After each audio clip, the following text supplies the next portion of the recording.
Eles funcionavam tão bem na vida de Jesus Cristo. E esse deve ser também o papel da igreja. Então hoje eu vou mostrar uma faceta da vida de Paulo que talvez muitos de nós não conheçamos. Para isso eu vou ler a Bíblia em Atos capítulo 9, versículo de 1 a 6. A Bíblia diz assim: Saulo, respirando ainda ameaças e morte contra os discípulos do Senhor, dirigiu-se ao sumo sacerdote e lhe pediu cartas para as sinagogas de Damasco, a fim de que, caso achasse alguns que eram do caminho, assim homens como mulheres levassem presos para Jerusalém. Seguindo ele estrada fora, ao aproximar-se de Damasco, subitamente do céu brilhou uma luz ao seu redor. Caindo por terra, ouviu uma voz que lhe dizia: Saulo, Saulo, por que me persegues? Ele perguntou: quem és tu, Senhor? E a resposta foi: eu sou Jesus a quem tu persegues. Mas levanta-te, entra na cidade onde te dirão o que te convém fazer. Atos capítulo 9, versículo 15 e 16. Mas o Senhor disse a Ananias: Ananias, vai, porque este é para mim um instrumento escolhido. Diga: instrumento escolhido. Para levar o meu nome perante os gentios, reis, bem como perante os filhos de Israel, pois eu lhe mostrarei quanto lhe importa sofrer pelo meu nome. Meus amados, dentro do livro de Atos dos Apóstolos, que não foi escrito com capítulos e versículos, era uma carta, e assim foi elaborado para uma nossa compreensão melhor do texto e de tudo aquilo que o grego nos fala e a tradução dele nas diversas línguas. Aí nós começamos a entender melhor quando temos os capítulos e os versículos. E nós encontramos no livro de Atos dos Apóstolos, um livro riquíssimo, o capítulo 9, que para mim e para muitas pessoas que nele se posicionam pregando, ele é um divisor de águas no que se refere à relevância da história da igreja. E tanto das gerações passadas como da geração presente e também para as gerações futuras. E isso por causa das suas extraordinárias declarações essas que foram feitas pelo escritor Lucas e também discípulo de Jesus Cristo. E essas verdades que nós estamos vivenciando no século presente, elas têm um respaldo do testemunho de coisas que aconteceram no tempo passado. Por isso que é importante uma mensagem expositiva, e eu sei que não é fácil para mim, pela unção que eu carrego, iniciar uma conferência com uma mensagem expositiva, porque você vai ter que ter um pouco de paciência para ouvir e depois o Espírito se mover profetizando para a igreja. Mas o fato é que nós encontramos um personagem chamado Saulo de Tarso e que o criticamos muito pela forma rude como ele se posicionou tratando a igreja de Deus. Essa história ela é tão relevante para nós que ela tem atravessado séculos e vai continuar atravessando quantos estiverem pela frente e tocando o povo de Deus com toda a riqueza que esse texto do capítulo 9 nos ensina. Esse homem chamado Saulo de Tarso, no futuro próximo ele se tornaria o apóstolo dos gentios, o escritor e compilador de todo um compêndio doutrinário que nós conhecemos, do qual as matérias que nós conhecemos no Rema foram tiradas dessas epístolas. É de uma riqueza sobrenatural. E essas cartas, codenominadas cartas paulinas às igrejas, elas foram escritas depois do seu encontro com Jesus Cristo, porque depois que nós encontramos Jesus, a vida verdadeiramente muda. Agora, para contarmos os fatos que aconteceram e extrairmos a riqueza de provisões desse texto, nós temos uma necessidade de confrontar a existência desse homem Saulo e desse homem Paulo. E para nós podermos confrontar alguém, nós precisamos olhar um pouco a sua vida pregressa. E quando nós olhamos para a vida pregressa de Paulo, nós encontramos algo belíssimo, que é o próprio Paulo se desnudando, se desconstruindo, falando de todos os fatos que ele viveu, que ele evidenciou, ações que ele cometeu. Ele não as esconde, porque para Paulo essa foi uma das formas que ele encontrou em Jesus Cristo, em se desconstruindo, se construir por dentro com a imagem real do Jesus que ele abraçou. Então ele não escondeu nenhum fato do seu passado, e isso me chama muito a atenção. A vida pregressa de uma pessoa, ela tem estágios no âmbito judicial, administrativo ou religioso. Nesse caso aqui nós vamos nos ater à questão religiosa, porque os outros fatos não seriam relevantes para nós. Eu poderia explicar, eu fiz direito, mas não vem o caso aqui. Muito bem. No caso de Saulo, nós vamos aos fatos bíblicos. Em primeiro lugar, quem é esse homem que nós encontramos? É um homem estudioso, não violento,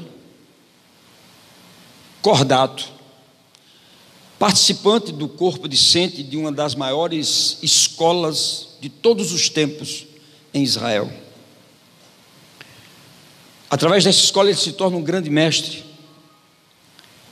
e por causa da escola e por causa da letra, ele se torna também um homem violento em seus pensamentos, palavras e ações. Ou seja, aquilo que a letra poderia dar a ele de conhecimento, também tirava dele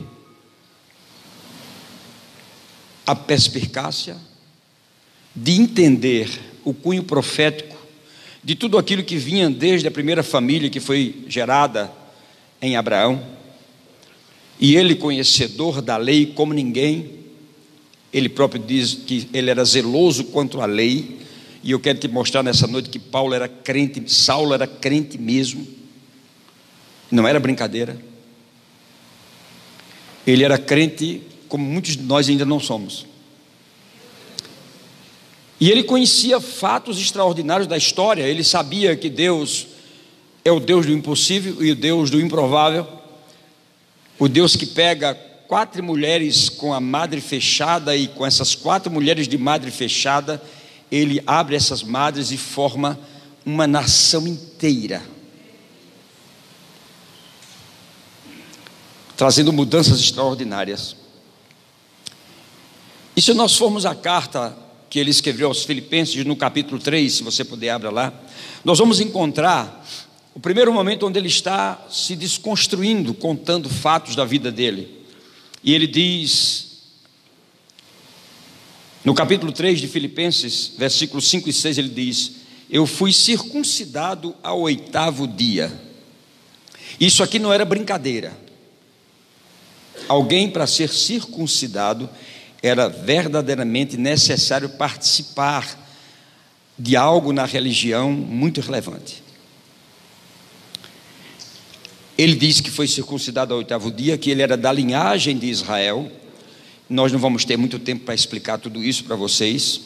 Ele era da tribo de Benjamim, e ele era hebreu de hebreus. Ele diz mais que quanto à lei, ele era fariseu. E fariseu para nós, a conotação de fariseu para nós hoje é uma coisa, mas na época de Paulo era totalmente diferente. E se der tempo eu vou explicar um pouco sobre isso.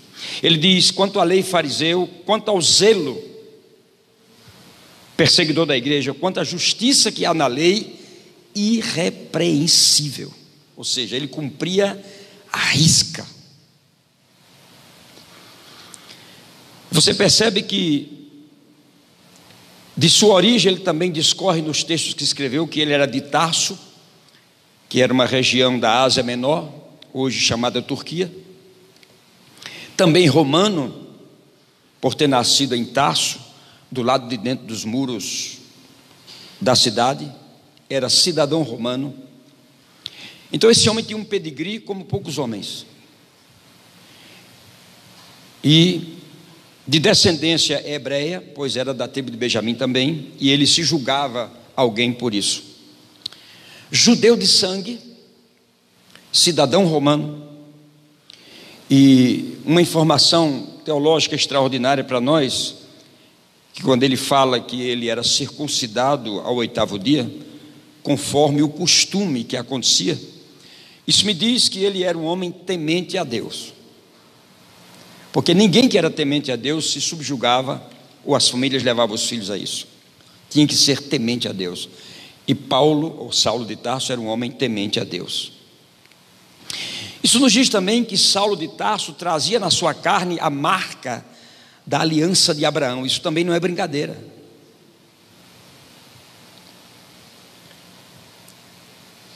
Haja ver que nós hoje carregamos essa marca por causa de Cristo, em Abraão também. E ele trazia essa marca no seu corpo.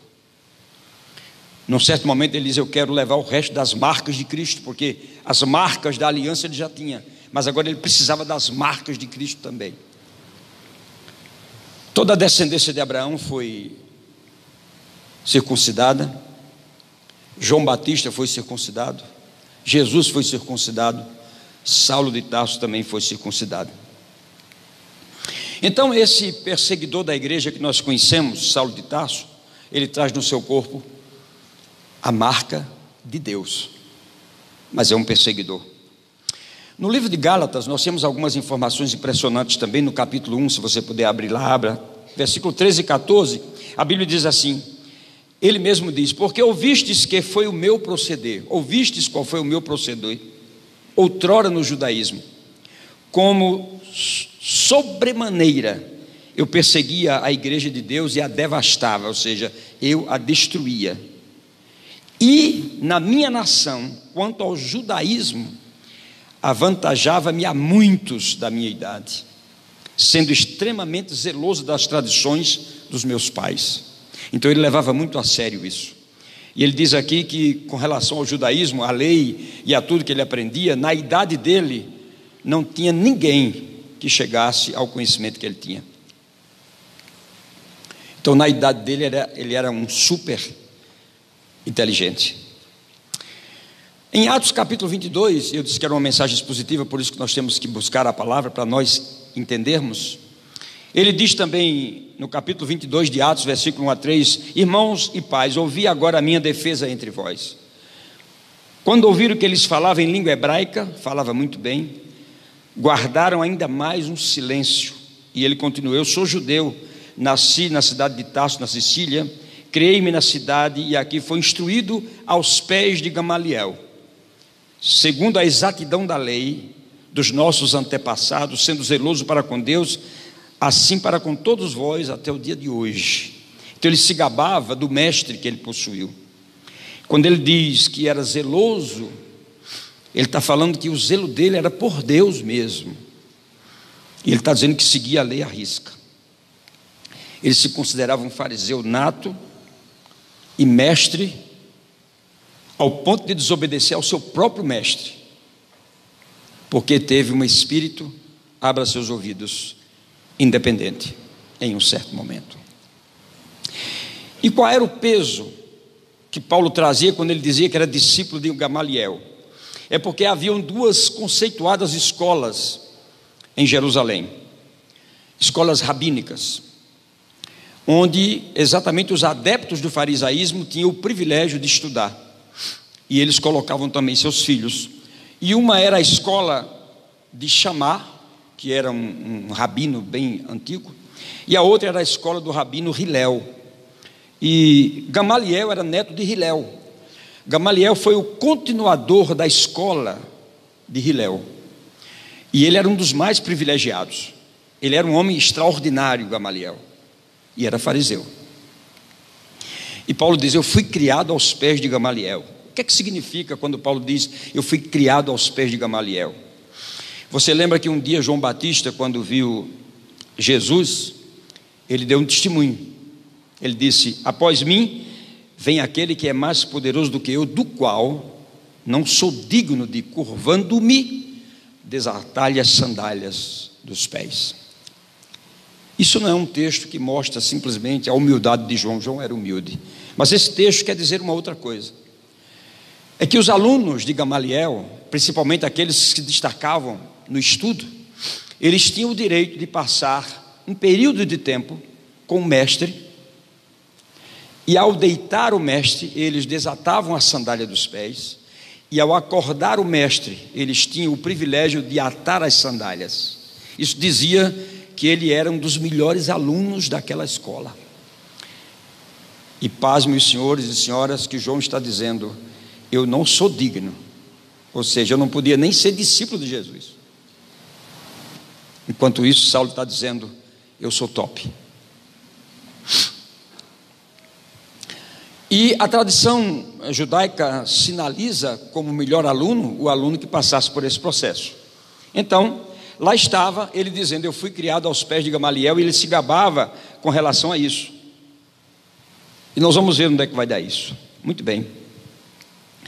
Uma outra coisa é que, quando eu falei no início, quando nós falamos sobre fariseu, hoje isso é corriqueiro, mas veja bem, na verdade, esse termo fariseu, ele é oriundo da guerra dos Macabeus.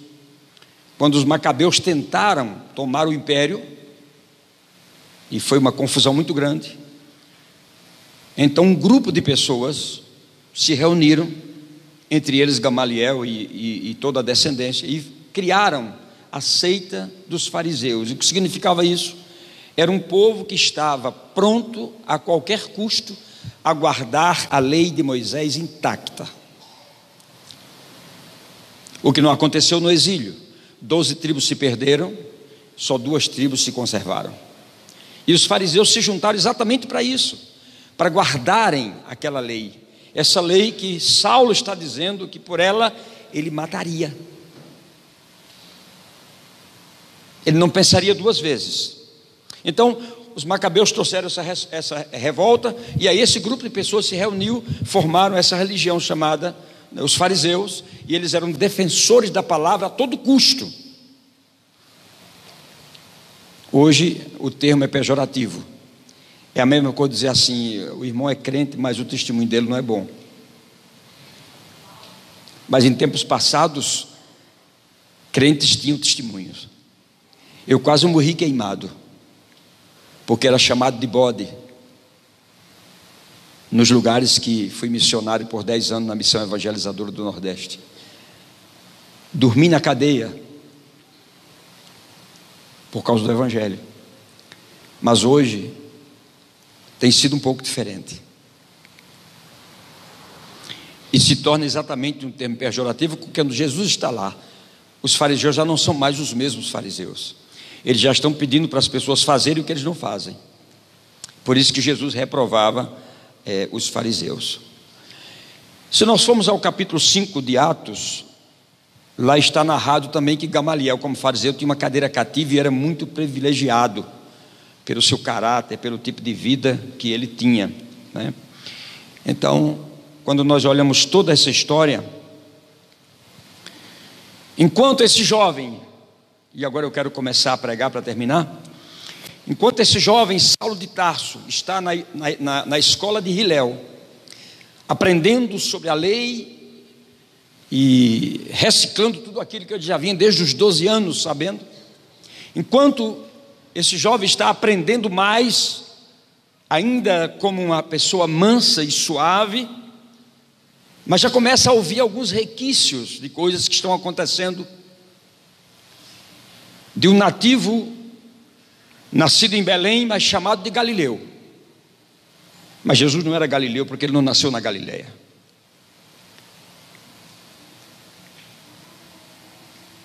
É como se Saulo estivesse desse lado da cidade, e do outro lado da cidade, um certo dia, à beira-mar, apareceu um jovem galileu.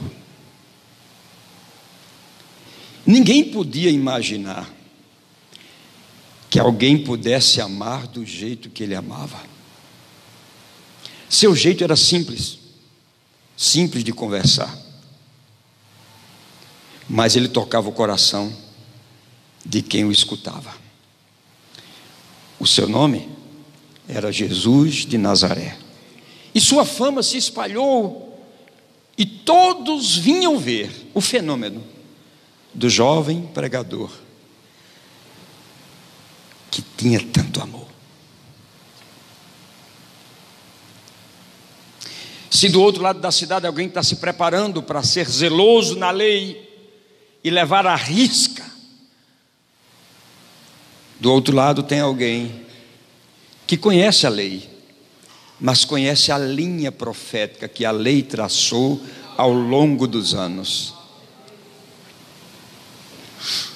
E era isso que Saulo de Tarso não entendia.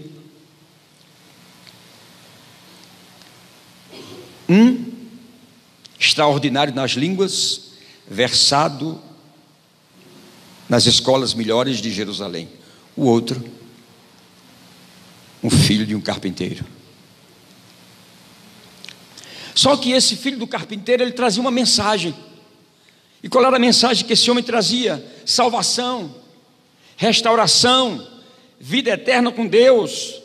E ainda por cima, declarando-se o Cristo, o Filho do Deus vivo.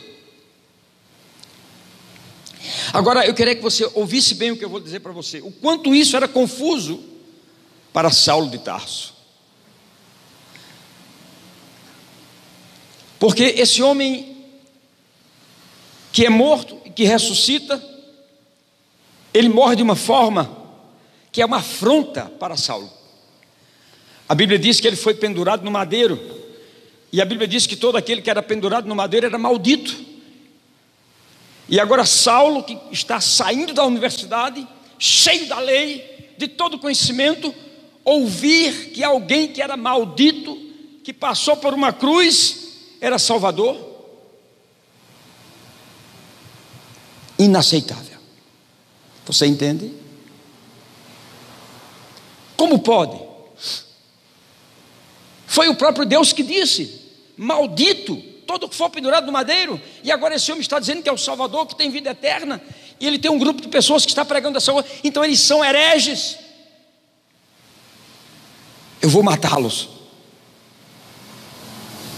Para Paulo, no caso Saulo, ele estava todo certo, mas é porque ele não entendia o porquê daquela morte, o porquê daquele homem ser condenado numa cruz. Pastor, o que é que tem isso de profético numa conferência profética? Paciência também é fé.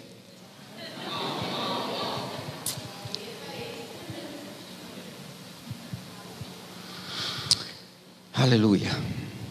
Bem, os discípulos do carpinteiro continuam pregando e impregnando toda a região com aquilo, e Saulo está cuspindo fogo feito um dragão. É inadmissível o que eles estão pregando. Aí a Bíblia diz que, voltando ao livro de Atos capítulo 5, a perseguição começa, os discípulos começam a ser presos, e a Bíblia diz assim no capítulo 5, 26, nisto, indo o capitão e os guardas, os trouxeram sem violência, porque temiam ser apedrejados. Trouxeram-nos e apresentando ao sinédrio e ao sumo sacerdote, os interrogava, dizendo expressamente: vos ordenamos que não ensinasseis nesse nome, contudo encheste Jerusalém dessa doutrina, e quereis lançar sobre nós o sangue desse homem. Então Pedro e os demais apóstolos afirmaram: antes importa obedecer a Deus do que aos homens. E ele vai dizendo: o Deus de nossos pais ressuscitou. Então ele reafirma aquilo que para os fariseus e para os judeus era uma blasfêmia. O Deus de nossos pais ressuscitou a Jesus Cristo. Um maldito na cruz ressuscitando para ser salvador. Muito difícil. E agora entra em cena o mentor de Paulo. No versículo 33, eles porém ouvindo se enfureceram e queriam matá-los. Mas levantando no sinédrio um fariseu chamado Gamaliel, mestre da lei, acatado por todo o povo, mandou retirar os homens por um pouco e lhes disse: israelitas, atentai bem no que ides fazer a estes homens, porque nestes dias se levantou Teudas, insinuando ser alguma coisa, o qual se agregaram cerca de 400 homens, mas ele foi morto, e todos quantos lhe prestavam obediência se dispersaram. Depois dele levantou-se Judas, o galileu, no dia do recenseamento, e também os que estiveram com ele, quando ele pereceu, pereceram também. Agora eu vos digo uma coisa, olha como esse homem era sábio: dai de mão desses homens, Deixai-os, porque se o conselho e a obra desses homens não for de Deus, vai acontecer o que aconteceu com os outros. Nós não precisamos brigar por isso. Agora, se for de Deus, nós vamos nos encontrar lutando contra Deus. Isso era o mentor de Paulo falando. Mas nesse tempo, Paulo já estava com o espírito independente. Ele já não ouvia mais ninguém. E aguça seus ouvidos.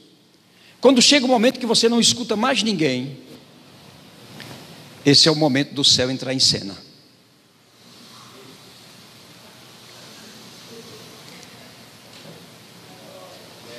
E quando o céu entra em cena, irmãos, alguma coisa vai acontecer. E o bom mesmo é quando o céu entra em cena por coisas que nós estamos fazendo, colaborando com o céu. Mas quando o céu entra em cena por coisas que nós estamos contrariando o céu, é muito perigoso. É tanto que Saulo não obedece a essa ordem de Gamaliel, e ele continua matando. E é tão forte que ele assina a morte de Estevão e colocaram as roupas de Estevão sobre suas mãos. E Saulo acha pouco, ele vai ao Sinédrio, o mesmo Sinédrio que por um momento concordou com Gamaliel que poderiam deixar por um tempo os do caminho. Mas Saulo está tão furioso que ele vai ao Sinédrio, e ele é tão inteligente, ele era tão argumentativo, que ele conseguiu cartas para ir a Damasco, para perseguir os do caminho, porque era assim que Jesus denominava o caminho. Jesus é o caminho. Mas é interessante notar que ele vai para Damasco para pegar pessoas e levá-los presos. Mas é no caminho que ele tem um encontro com o caminho. No caminho ele tem um encontro com o caminho, e nesse caminho as coisas começam a mudar para esse homem. E é muito interessante porque a Bíblia diz que ele lá cai e ele perde a visão. Mas ao mesmo tempo a Bíblia diz que, como ele era um homem crente, zeloso por Deus, selado por Deus, circuncidado, a Bíblia diz que ele também era um homem de oração. Quando o céu entrou em cena, ele não podia mais levar pessoas, pessoas levaram ele. Ou seja, não era mais o mestre que levava pessoas, eram pessoas que carregavam o mestre. E o mestre ia para onde as pessoas diziam que ele ia. E quando ele estava orando, enquanto ele estava sem visão, ele estava tendo uma visão. Porque muitas vezes, para Deus dar algo novo, ele tem que tirar aquilo que é velho. Se a visão é velha e Deus quer te dar uma visão nova, pode ser que ele tire a visão velha para que a visão nova chegue. E eu vou profetizar. E eu gostaria que você se posicionasse.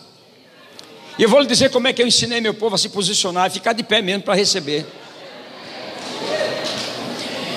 Eu declaro essa noite em nome de Jesus, o Espírito do Senhor Jesus Cristo, o Espírito de profecia, trazendo visões do céu, visões de um tempo profético que nós estamos para viver nessa terra, que vão mudar situações que você não vai nunca imaginar como é que pode ser acontecido isso. Está chegando o tempo do tudo é possível. E essas visões do céu vão adentrar a mim e a sua vida de uma forma sobrenatural, que você vai ver coisas do céu verdadeiramente. Em nome de Jesus você recebe? Então pode sentar.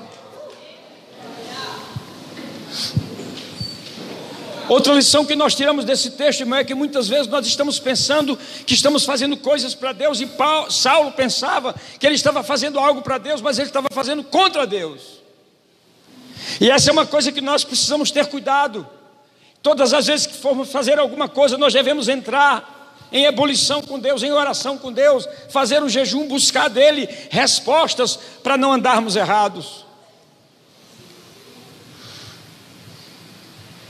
Eu me lembro de Davi.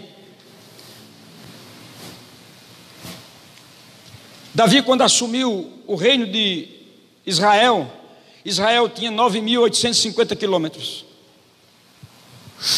Quando ele tinha 70 anos, que estava à morte, e que levantou Salomão, Israel tinha 98,8 quilômetros. Ele foi um homem de batalhas, ele foi um homem de guerras, ele foi um homem que conquistou terras, ele foi um grande administrador. E teve um momento que ele disse: chama Natã para mim, por favor. E Natã veio. Ele disse: Natã, eu estou inconformado com uma situação. E Natã disse: o que é, meu rei? Ele disse: eu moro num palácio, minhas torneiras são de ouro, minha banheira é de ouro, minha cama é de ouro, tudo meu é do bom e do melhor, e nós continuamos a adorar a Deus em tendas. Não consigo mais. Eu quero construir um templo como nunca ninguém viu. E Natã disse: muito bem, meu senhor, faça segundo o seu coração. E Natã saiu. Quando Natã chegou na esquina, Deus disse: Natã, volte lá. Não foi isso que eu mandei você dizer. Você está agradando o rei, volte lá. Aí Natã voltou. E Natã disse: salve o rei.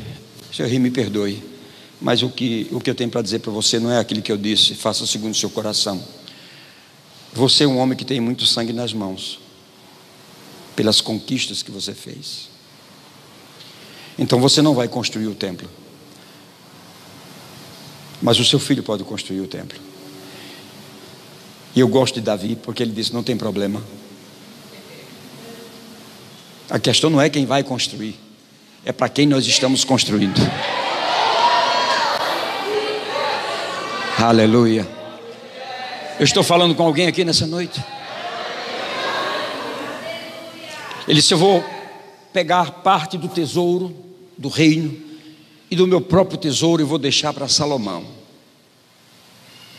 E ele chamou Salomão e disse: filho, olha, aqui está a riqueza toda, você constrói.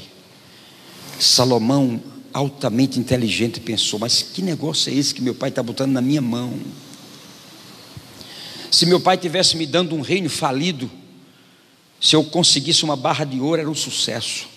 Mas meu pai está me dando um reino próspero, eu não posso fazer menos que isso. E ele pensou: na lei de Levítico, um homem rico oferece um boi, já é o suficiente. Meu pai ofereceu 500 numa missão, eu vou oferecer 1000. Porque o projeto que está vindo para as minhas mãos é muito grande, eu não posso oferecer qualquer coisa. Estou falando com alguém? Aí ele oferece 1000. Um boi gordo custa R$5.500. Ele ofereceu 1000 bois. Deus viu o coração dele. O que Deus viu no coração dele é alguém que Deus colocou algo grande, e ele não pode começar de qualquer jeito. Então ele disse: eu vou oferecer o melhor para Deus. E aí ele oferece o melhor e vai dormir, e ele tem um sonho. E Deus diz: Salomão, me peça o que você quiser. O que você quer? Ah, Senhor, primeira coisa que eu quero é que você tire todos os inimigos de perto do reino. Não quero nenhum inimigo aqui. Segunda coisa, eu quero toda a riqueza do mundo. Não, ele não disse isso. Ele disse: Senhor, eu quero glorificar o teu nome pelo teu povo. O povo extraordinário, o povo grande, o povo que precisa de cuidado, o povo que precisa de ser amado. Me dá discernimento, Senhor, de como gerir esse povo. E o Senhor disse: muito bem, Salomão, porque tu não me pediste riqueza, nem longevidade, nem a morte dos teus inimigos. Eu vou te dar sabedoria para gerir meu povo, mas também vou te dar riqueza, e etc, e etc, e etc, e etc. Agora, bonito é o que vem depois. Sabe o que foi que Salomão fez? Quando ele acordou, Ele voltou para o altar e ofereceu outra gama de boi, e ainda juntou todos os oficiais e deu um banquete. Não passou 5 minutos, não estava nem terminando ainda, entrou 2 mulheres adúlteras, não poderiam entrar, elas não tinham aliança, não podiam ser julgadas pelo rei, não tinham nenhuma responsabilidade. Mas Salomão era sábio, ele tinha um histórico de alguém que dizia na porta: olha, se fosse o rei, eu faria com vocês as coisas, mas o rei é meu pai, eu não posso fazer nada. Salomão disse: eu não vou cair nesse erro entre as mulheres. E aí foi quando ele decidiu, ouviu as mulheres, mas Salomão de repente gritou assim: tudo bem, vamos resolver a questão, tragam a espada, porque quando a espada entra, tudo se resolve.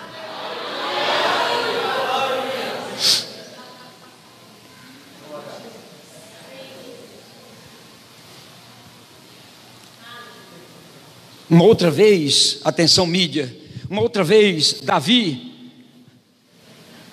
Pastor, o senhor esqueceu da mensagem? Não, já chego lá.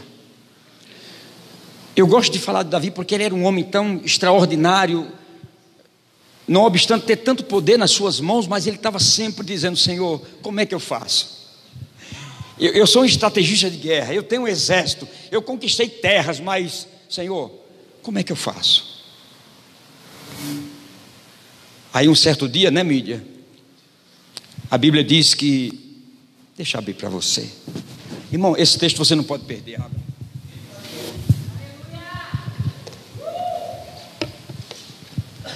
Primeira Crônicas capítulo 14, versículo 12. Primeira Crônicas 14, 12.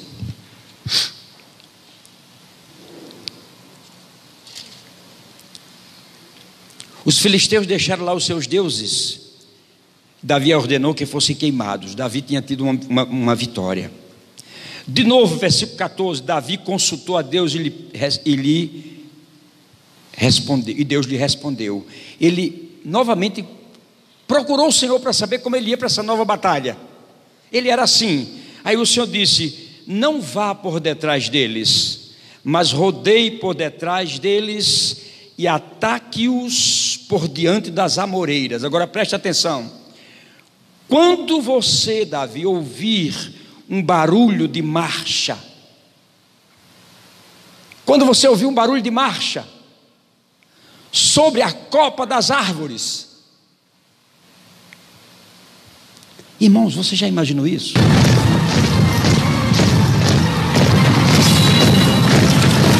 Quando você ouvir um barulho de marcha sobre as copas das árvores, sou eu dizendo: Davi, vai!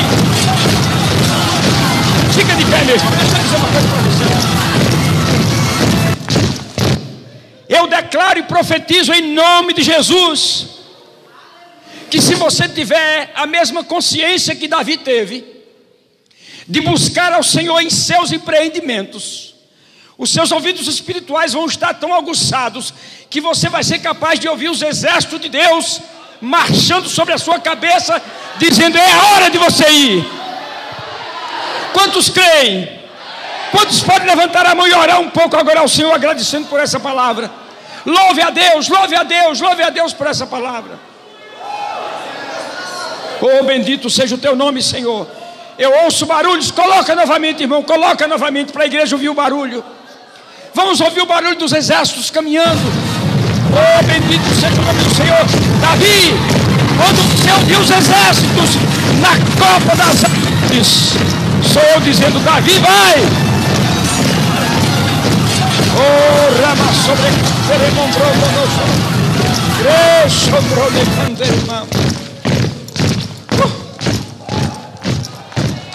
aleluia! Receba isso, meu irmão.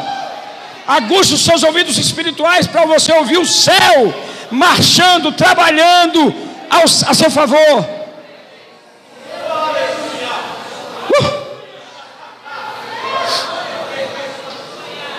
Pode sentar.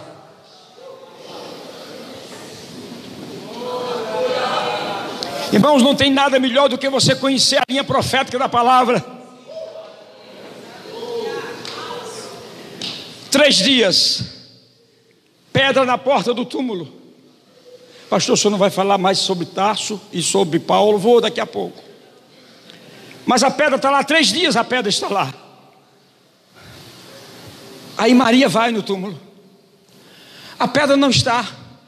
Ela volta, ela corre e diz: Pedro, João, tiraram a pedra. Aí a Bíblia diz que João era jovem. João sai na frente, Pedro sai atrás. A maratona está feita. João chega primeiro, bota a cabeça no túmulo, não tem coragem de entrar. Pedro chega, entra e vê o lençol dobrado e volta. Mas a mulher, ela entrou no túmulo. Ela entrou e viu 2 anjos sentados. Você sabe como era o túmulo? Era uma pedra. Não era um caixão como se faz hoje, mas tinha uma auréola como se fosse um caixão na altura do defunto, e ele era colocado. E a mulher, quando entra, ela viu uma cena sui generis. A arca da aliança, os anjos estavam um do lado do outro, sempre olhando para baixo, resguardando a vara, a lei e o pão.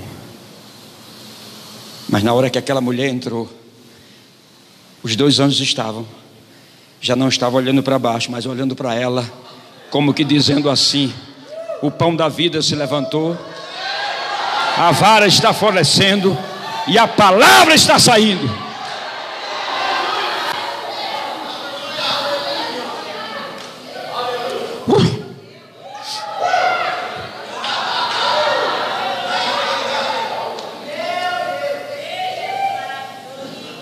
Oh, aleluia.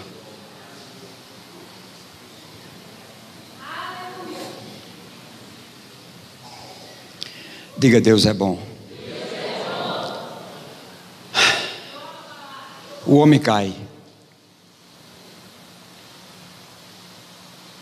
e Jesus diz assim: Saulo, Saulo,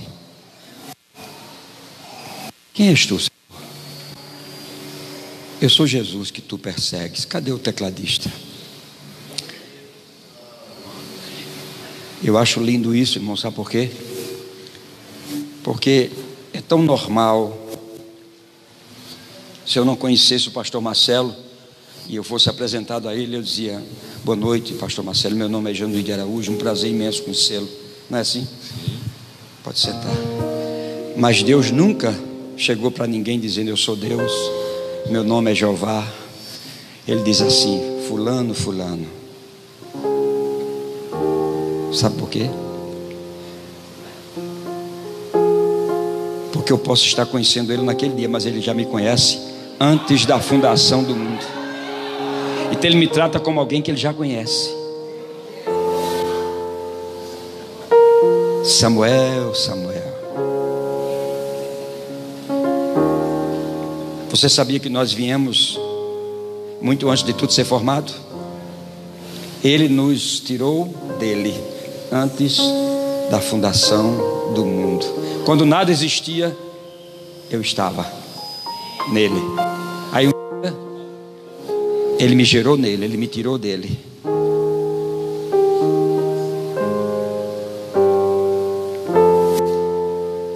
Por isso que tem uma canção que diz: quando não existia, eu vi, contra toda esperança, eu criei, plenamente seguro, na certeza que Deus cumpriria o que prometeu. Aos ataques na fé resisti, vindo o tempo da ceifa colhi. O que era impossível hoje é mais que um troféu, uma prova que Deus é fiel.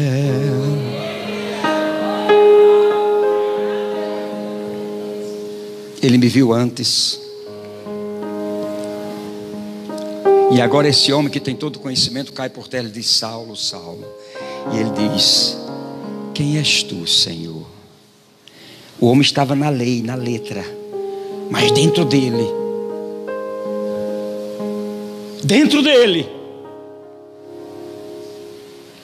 como ele já tinha morado com ele no céu antes de nascer, ao ouvir aquela voz, identificou e disse: quem és tu, Senhor? Quem és tu, Senhor? Eu sou Jesus a quem tu persegues. Mas levanta-te. Levanta-te e vai. Aí levaram ele para a casa de Judas, não o Iscariotes. Lá estava ele na casa de Judas e ele começou a orar. Orava, e Deus pega um homem sem nenhuma formação, um discípulo, um homem simples, e disse: você vai até a rua direita e você vai conversar com Saulo. Eu disse: Senhor, eu estou tendo uma visão. Ei, Ananias estava tendo uma visão. Senhor, dentro da visão, preste atenção, dentro da visão, Ananias tendo uma visão dizendo: Senhor, você sabe quem é esse homem? Como é que eu... Ananias, esse homem é para mim um escolhido. Diga: escolhido. Deixa eu dizer uma coisa para você. Quando você escolhe é porque você tem opções. Vou dizer de novo. Quando você escolhe é porque você tem opções. Então não foi por falta de opções que Deus nos escolheu. Ele nos escolheu porque Ele nos amou. Foi assim que Ele fez com Saulo. Não era falta de opção, mas esse é o homem que eu quero. Esse é o homem que eu coloquei meus olhos nele. Esse é o homem que eu quero. E é esse homem que eu vou levantar. Ananias, vai lá. E Ananias vai. E quando Ananias chega lá, ele está tendo uma visão. Aquela visão que ele disse lá ao rei depois: olha, não fui desobediente à visão celestial. Porque ele estava tendo uma visão perdida. É complicado. Mas o fato é que esse homem, depois que Ananias coloca as mãos sobre ele e ora, as escamas caem.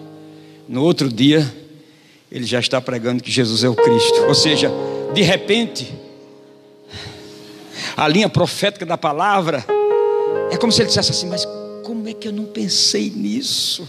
Não é possível. Esses anos todos, eu nunca imaginei que esse homem foi morrer por mim.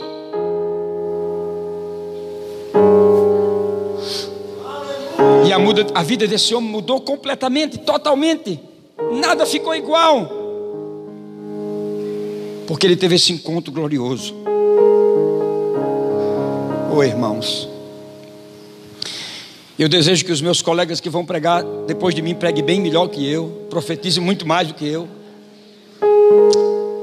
Mas eu vou te dizer uma coisa.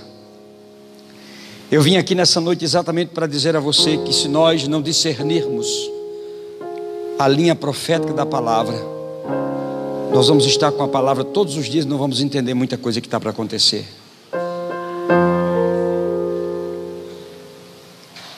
Você sabia que num culto desse há tantas coisas, numa atmosfera profética, há tanta coisa que pode acontecer? Você sabia que em cada culto desse nós deveríamos ter um intérprete? Alguém que está tão ligado em Deus ali, ouvindo a palavra, que aquilo que o pregador não consegue dizer, no final ele vai e canta. Ei, eu disse canta. Vai cantar aquilo que faltou. Porque está chegando o tempo, cantores dessa igreja, que você vai cantar por inspiração. Você vai ensaiar a semana inteira e vai chegar aqui dizendo assim: o Senhor teu Deus está no meio de ti, poderoso para salvar-te. Ele se deleitará em ti com alegria, renovar-te-á no seu amor, regozijar-se-á em ti com júbilo. O Senhor teu Deus está no meio de ti, poderoso para salvar-te, poderoso.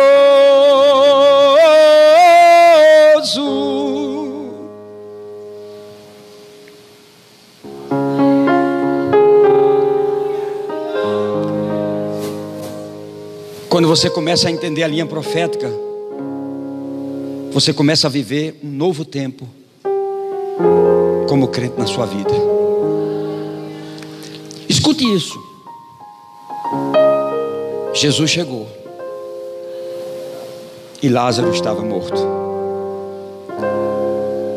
e Marta foi encontrá-lo, e Marta fez uma confusão teológica tremenda.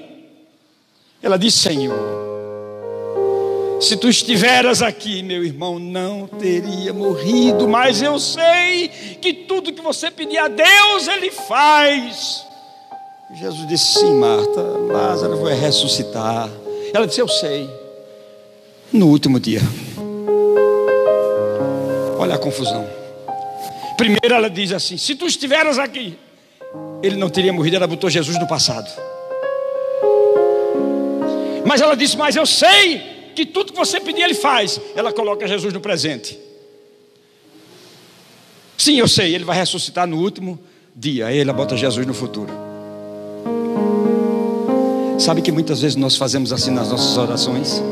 Nós não sabemos o tempo e colocamos, um momento nós colocamos Jesus no passado, outra vez nós colocamos Jesus no presente, depois nós colocamos Jesus no futuro. Ela diz: eu sei que no grande dia, o dia da ressurreição. Aí Jesus diz assim para Marta: escute isso, escute isso, escute isso. Ei, Marta, ressurreição não é um dia, ressurreição é uma pessoa. Eu sou a ressurreição e a vida. Marta não espera pelo um dia. Eu sou. Oh, meu irmão, fique de pé. Eu quero profetizar. O louvor pode subir pra gente junto cantar. Mas hoje é dia de ressurreição. Porque a ressurreição não é um dia, a ressurreição é uma pessoa. Ele se chama Jesus.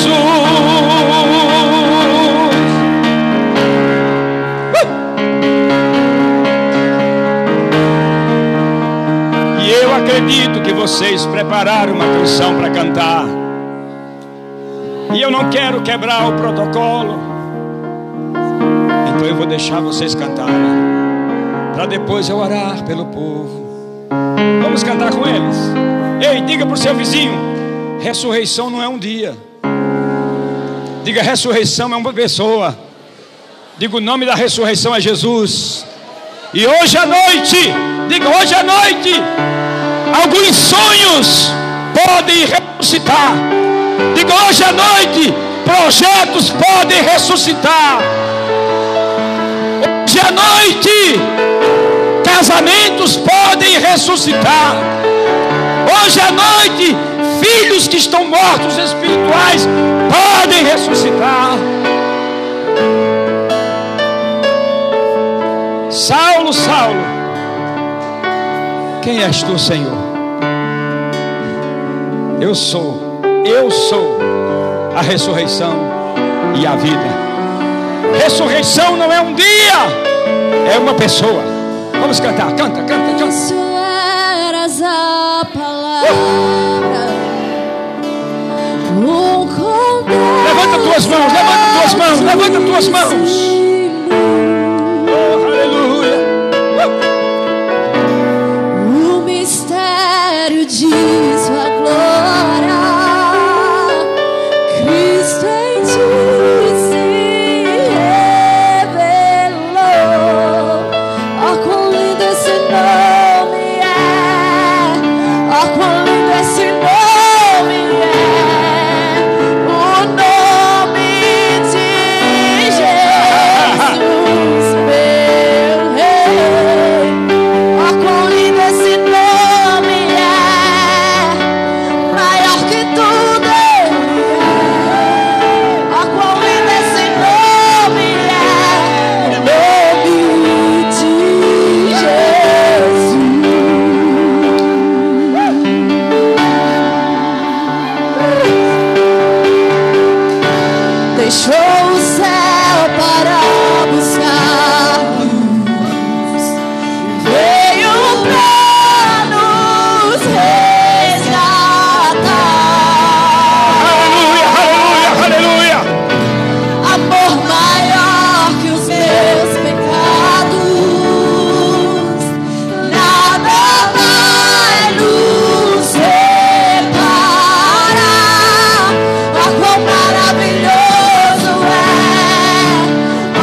Deixa eu tirar da tua mente e do teu coração um sofisma, para terminar com isso.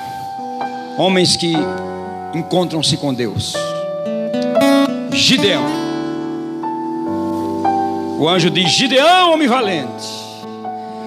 Quantas pregações já ouvimos que Gideão era covarde, que estava se escondendo, não é? Não. Gideão estava numa época